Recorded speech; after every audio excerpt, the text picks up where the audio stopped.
Et on va en parler avec vous. Bonjour Elisabeth Martichoux. Bonjour, merci d'être avec nous, éditorialiste politique. On est ravis de vous retrouver. Pierre Jacquemin, bonjour Pierre. Bonjour. Merci également d'être là, directeur de la rédaction de Politis. Alors on le voit, la journée de mobilisation de demain, elle s'annonce suivie. Est-ce qu'avant même d'avoir un gouvernement, Sébastien Lecornu est déjà sous pression de la rue? Bien sûr.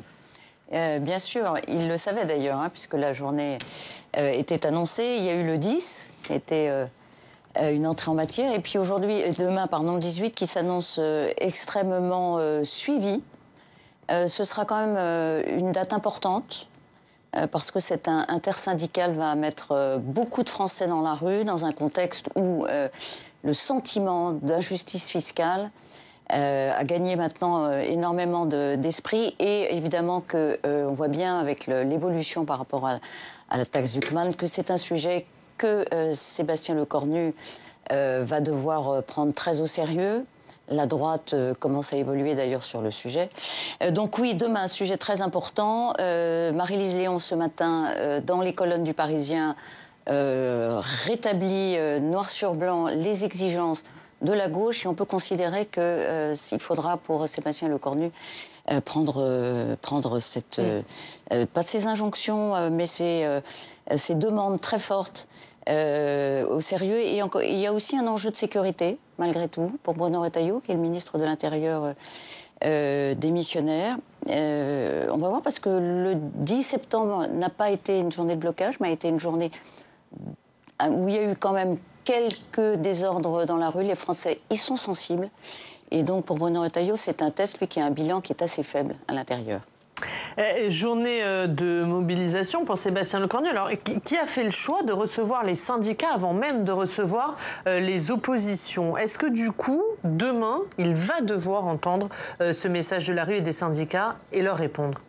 Oui, d'autant plus qu'il faut écouter le message qui est celui des syndicats. Si l'intersyndical a réussi à se coordonner pour une nouvelle journée de mobilisation commune de l'ensemble des syndicats, la dernière fois qu'on a vu ça, c'était lors de la réforme des retraites. Et l'objectif pour les syndicats, c'est de remettre le sujet de la réforme des retraites, qui reste en tout cas un sujet sur lequel les syndicats ne veulent pas lâcher.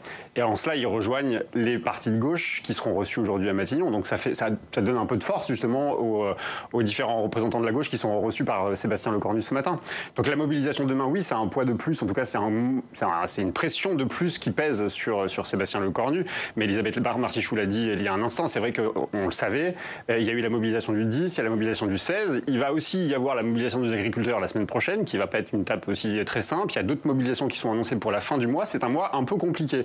Donc c'est aussi une manière pour le mouvement social, la gauche, de dire certes, l'Assemblée nationale est ingouvernable, c'était très compliqué d'obtenir des compromis, mais on a avec nous une partie du peuple, notamment sur la question, je pense, des retraites. Et puis, vous avez vu, peut-être on en parlera, le Parti socialiste aussi, qui a fait son propre budget, a fait sortir hier un sondage qui montre qu'une grande majorité des Français s'accordent sur plusieurs de ces propositions. Et ce matin, évidemment, le Parti socialiste va arriver, vous devez voir M. Lecornu avec ce soutien-là qu'il estime massif. Donc oui, je pense qu'il y a une séquence très compliquée quand même pour ce gouvernement qui n'est pas encore en place, parce que c'est un gouvernement démissionnaire. Exactement. Et quelle marge de manœuvre il a, Elisabeth Sébastien Lecornu, pour répondre à ce qui va se passer demain? Il y a les syndicats, mais il y a aussi la colère citoyenne. De toute façon, là, son souci principal, c'est quand même de trouver un accord avec le Parti socialiste. C'est la clé, évidemment, d'une stabilité, d'une non-censure, pour faire passer le budget. La rue, elle met sous pression à peu près tout le monde. Elle met sous pression les socialistes, qui, évidemment, ne doivent pas en rabattre par rapport aux demandes de la base. Elle met sous pression également Sébastien Lecornu. Disons que c'est un élément, cet automne social qui se manifeste, c'est un élément supplémentaire qui complexifie une situation dont vous parliez, Pierre, qui est extraordinairement déjà inédite, compliquée. Et l'équation pour Sébastien Lecornu, c'est de garder toutes les grenouilles dans la brouette, toutes, pas tout à fait, le Parti socialiste et LR. LR qui a à peine une cinquantaine de députés, les socialistes qui en ont un petit peu moins que de 70. Et en réalité, il faut que ces deux partis minoritaires topent avec Sébastien Lecornu pour faire passer le budget. La question budgétaire, elle est fondamentale. Il faut un budget pour la France. Alors on a la partie raisonnable, entre guillemets, le terme n'est pas satisfaisant, du Parti socialiste comme François Hollande, qui dit il faut cela, sinon c'est la dissolution. Et puis il y a une autre partie du Parti socialiste, si je puis dire, qui ne voit pas la dissolution forcément comme une mauvaise affaire électorale.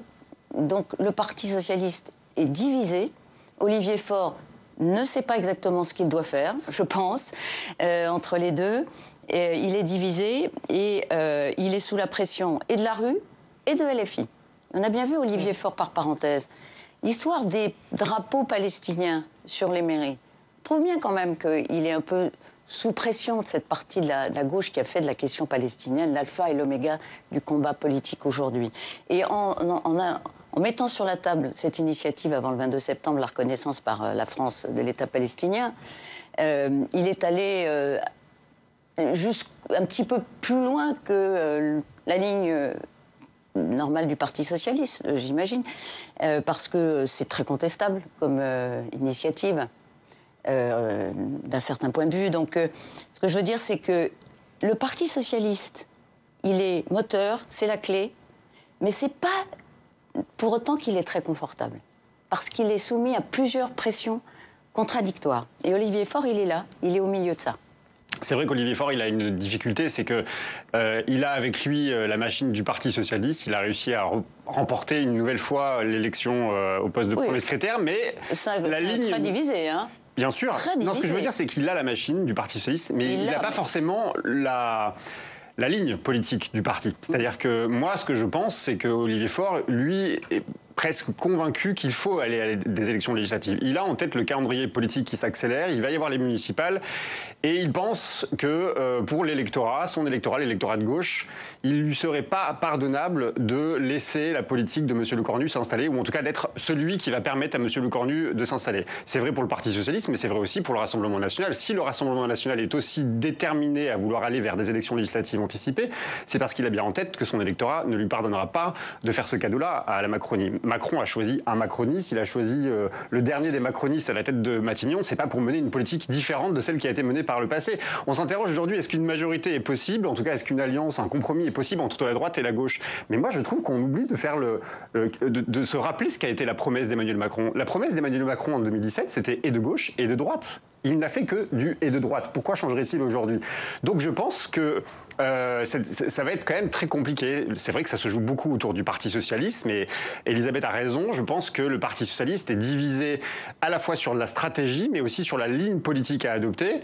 Et je pense que ce qui devrait l'emporter quand même, c'est effectivement ces échéances qui arrivent et la nécessité de conforter un électorat pour ne pas perdre des mairies dans quelques mois, qui ça arrive quand même très vite. Alors le dogme macronien, il est un peu écorné. Ça, c'est sûr. Non, mais par Macron lui-même. Oui, bien sûr. Non, donc on ne peut pas tout à fait dire qu'Emmanuel Macron ne bouge pas, puisque la taxe Zucman, c'est quand même... La taxe Zucman revisitée, sans doute édulcorée, telle que la voudra ou la proposera Sébastien Lecornu, dites donc, c'est un on n'y est pas encore, hein. On n'y est pas encore. Non, on n'y est pas encore, mais on y avance. Quand on voit qu'une partie de la droite y est favorable... Et maintenant, elle a gagné la bataille. Zucman a gagné une Bien sûr, bataille. Il a battu, oui, c'est vrai. Jusqu'à convaincre quand même une partie de la droite et une partie de la Macronie que, oui, les on rappelle, la taxe Zucman, c'est 1800 personnes. Foyer. C'est plus de 100 millions de patrimoine. Voilà. Donc, c'est pas énorme. Et on comprend bien que ce qui va être proposé, ce sont des exonérations, des exceptions pour ceux qui, comme le patron de Mistral, aujourd'hui, ne font pas de bénéfices. Donc, il serait injuste qu'ils vendent une partie de son entreprise, pour dire les choses de façon un peu grossière. Oui, ils cèdent des titres à l'État en contrepartie pour payer cette taxe. Bref. Je veux dire, la Macronie, elle a fait un sacré bouger. Elle a fait un sacré bouger. Donc, on va voir si, sur les retraites, maintenant, c'est ça la bataille. Parce que sur la taxe, on peut dire que, bon, voilà, il y aura une taxation des ultra-riches. Il y aura sans doute, par exemple, une année blanche, mais qui ne touchera pas les Français, évidemment, les moins aisés. Sauf à ce que l'année blanche soit carrément annulée. Il y a eu le recul sur les jours fériés. Et on va pouvoir faire quand même le bilan de tout ce qui est finalement admis par la Macronie. Après, sur les retraites, ça va être serré. va être serré parce que est-ce que le deal, ce sera de vendre à la droite la suspension de la réforme jusqu'à la présidentielle en disant, écoutez, voilà, on est en novembre 26. La présidentielle, c'est en avril, mai 27. Et bien là, pendant 14 mois, on suspend et on fait trancher à la présidentielle cette question qui a été pas le début de la fin, mais qui a vraiment été la fracture fatale. Mais ça, vous pensez que le socle commun peut l'accepter? Et c'est aussi un peu l'équation difficile de Sébastien Lecornu. Est-ce qu'il peut trouver un accord avec la gauche sans perdre sur sa droite? De toute façon, il va falloir avancer. Hein. Tout le monde va devoir avancer. Donc la droite, elle va demander des gestes sur l'immigration, sur la sécurité. La droite, elle veut rester au gouvernement. Donc, au nom de son maintien au gouvernement, jusqu'où Bruno Retailleau peut-il aller trop loin? Là aussi, tout ça, ça se joue. Honnêtement, de 0 à 10, sur une échelle de 0 à 10, la probabilité pour que ça marche est assez faible. Si on veut être optimiste, on se dit que oui, comme l'expression bateau, c'est il y a un chemin. Il y a un trou de souris. Est-ce qu'il est un peu plus gros que la souris? Est-ce que c'est un trou de lièvre, un trou de je sais pas quoi? C'est pas évident. Mais quand on lit François Hollande ou qu'on l'écoute, et quand on lit parfois certains élus de la droite, LR, on se dit que ils veulent éviter, eux, la dissolution tout de suite. Donc on verra. C'est vrai, mais ceux dont vous parlez, que ce soit François Hollande d'un côté ou une partie de la droite de l'autre... ne sont pas majoritaires dans leur parti. En même temps, il y a autant de députés LR qu'il y a, à mon avis, de sensibilité de droite. C'est un peu moins vrai chez les socialistes, parce que je pense qu'ils sont plus divisés en deux camps. Ceux qui sont pour la dissolution, ceux qui sont pour une espèce de respectabilisation des socialistes en mode « nous sommes un parti de gouvernement, nous ne voulons pas la complexité » ou en tout cas la possibilité d'être encore dans une instabilité politique. Mais bon, c'est vrai que les jours prochains vont être très compliqués pour M. Lecornu.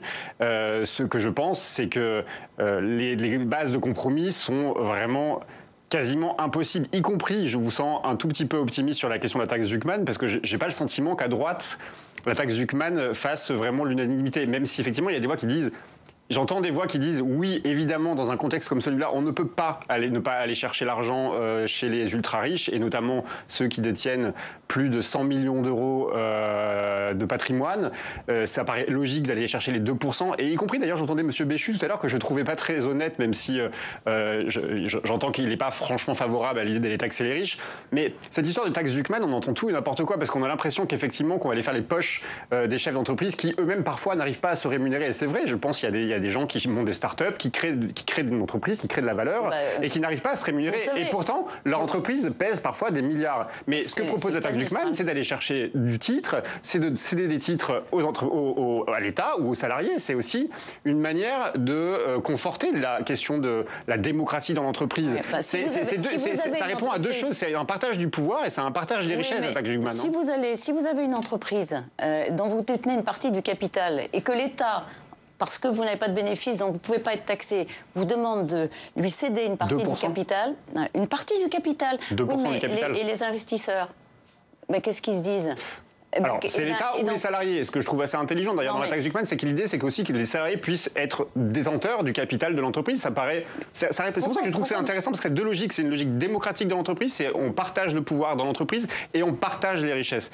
2% du patrimoine d'une entreprise, ça paraît pas dingue. Je pense à Thomas Piketty qui lui parle jusqu'à 90% parfois d'une taxation. Donc c'est vraiment un minimum qu'on peut espérer. Il faut avoir en tête que depuis 20 ans, c'est 7 fois.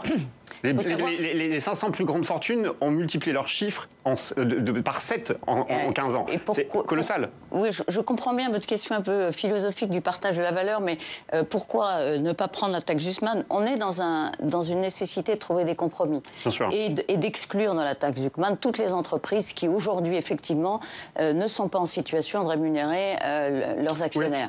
Oui. Voilà, ça aussi, ça peut s'entendre.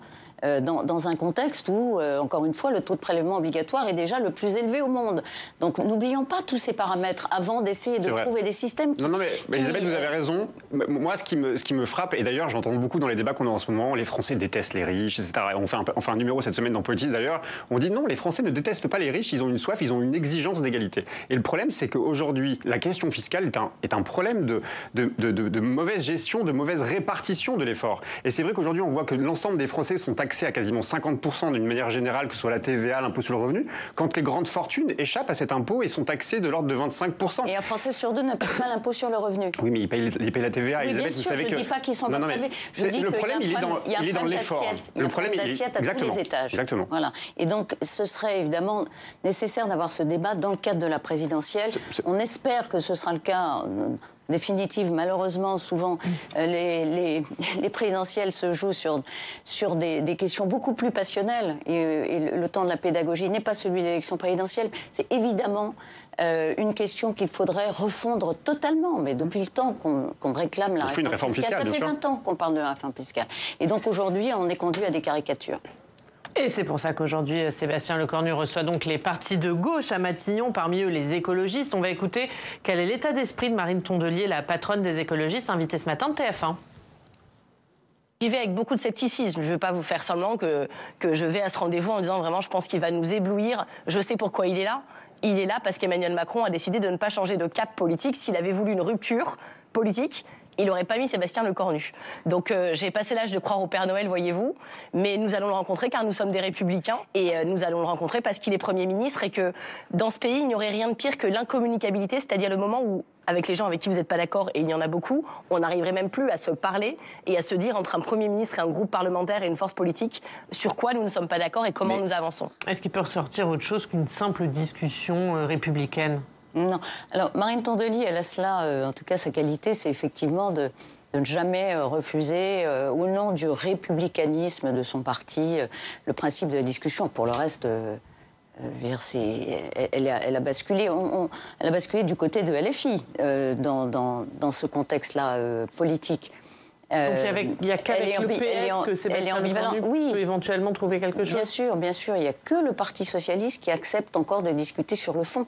Pas Marine Tondelier. À un moment, comme elle le dit très bien, elle se dit, tiens, est-ce qu'il n'y aurait pas la tentation pour Emmanuel Macron, enfin une tentation, je dirais pas tentation, l'idée folle qu'Emmanuel Macron nomme un Premier ministre de gauche. Bon, une fois que cette illusion s'est évanouie, est passée, elle est rentrée au bercail. Et le bercail, pour Marine Tondelier, c'est la ligne LFI. De ce point de vue-là. Et donc, il n'y a pas de compromis possible. Elle y va, elle discute, c'est tout à fait stérile, mais encore une fois, c'est important quand même. Je trouve que dans le comportement qu'elle a, il y a quelque chose qui demeure, qui n'est pas dans cette espèce d'intransigeance rupture de LFI qui n'est pas conforme aux usages républicains. Moi, il y a quand même quelque chose qui me frappe, c'est que c'est vrai que j'entends souvent dire les socialistes, les écologistes, les communistes, ils sont pieds et poings liés par les insoumis. Il ne faut pas oublier quand même qu'il y a eu une élection législative il y a un peu plus d'un an, et que les équilibres politiques ont été quand même un peu renversés. C'est vrai que la France insoumise a pesé très fortement sur la gauche avant 2024, mais depuis 2024, l'équilibre, c'est quand même... Enfin, il y a un équilibre politique qui s'est formé. Je veux dire, le groupe écologiste est quand même assez important. Les socialistes sont quasiment à équivalence de nombre de députés au Parlement. Et bon, si en plus de ça, on compte les élus locaux des socialistes, ils pèsent quand même, les socialistes, même si on rigole toujours du poids du Parti socialiste. Il reste une force politique. Donc, je ne suis pas tout à fait d'accord de dire que les écolos suivraient les insoumis. Par ailleurs, il y a un accord. Ils se sont fait élire en termes de stratégie électorale. Mais je ne sais pas si c'est la stratégie électorale ou si c'est une cohérence politique. C'est-à-dire que je pense qu'effectivement, les écologistes se sont gauchisés. Je ne sais pas si on peut dire ça comme ça. C'est vrai qu'ils appartiennent à la gauche radicale. Le Parti socialiste se cherche un peu. Le programme de la NUPES... Non mais Elisabeth, le programme de la NUPES ou le programme du NFP, pour moi, c'est un programme social-démocrate totalement classique. Il n'y a rien de révolutionnaire dans ce qui a été proposé par le programme du nouveau Front populaire. Jean-Luc Mélenchon est un social-démocrate classique. Je pense qu'il y a... Jean-Luc Mélenchon est un social-démocrate classique. Ah oui. À ceci près que... Quand même, sur la politique étrangère, il n'est pas du tout sur... Ah non, ça, il n'est pas européen. Voilà. Sur la politique étrangère, il n'est pas européen, je ne sais pas comment vous le situez, mais ce n'est pas du tout la social-démocratie.